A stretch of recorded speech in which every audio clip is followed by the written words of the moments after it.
తిరుపతి తొక్కిసలాట ఘటనపై మాజీ మంత్రి బొత్స సత్యనారాయణ తీవ్ర ఆగ్రహం వ్యక్తం చేశారు. కూటమి ప్రభుత్వం సీరియస్ గా తీసుకోలేదని ఆరోపించారు. భక్తులు భారీగా వస్తారని ముందే తెలిసినా చర్యలు ఎందుకు తీసుకోలేదని ప్రశ్నించారు. డిప్యూటీ సీఎం పవన్ కళ్యాణ్ క్షమాపణలు చెబితే సరిపోతుందా అని నిలదీశారు. తొక్కిసలాట ఘటనకు ప్రాయశ్చిత్త దీక్ష ఎవరు చేస్తారన్నారు.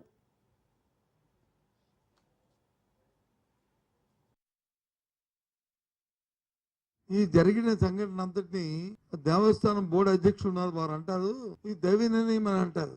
సరే నాకు ఏమనాలో అర్థమాలే. ఇది హైందవ ధర్మంలో ఇది ఇది ఏ రకంగా దీన్ని రక్షిస్తామో, దీన్ని ఎలా సంప్రదించుకుంటామో అసలు ఆలోచించవలసిన అవసరం ఉంది. అది నిర్లక్ష్యమా? ఈ కార్యక్రమం నాకు అర్థం అవ్వలే.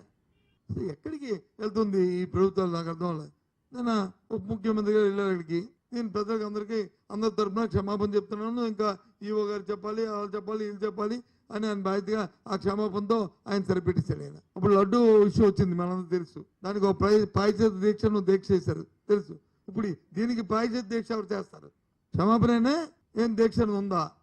ఏదైనా నిన్న జరిగిన సంఘటన మాత్రం క్షమించరాంది. ఎందుకంటే తిరుపతి దేవస్థానము ఏదో మన రాష్ట్రానికి సంబంధించింది కాదు, మన దేశానికి సంబంధించింది కాదు. ప్రపంచంలో ఉన్న ఆ దేవుడి మీద ఒక నమ్మకం. 4 ఆఫీసర్ని ఇతను ట్రాన్స్ఫర్ చేసి ఇతను వచ్చి సస్పెండ్ చేసి అయిపోయిందా?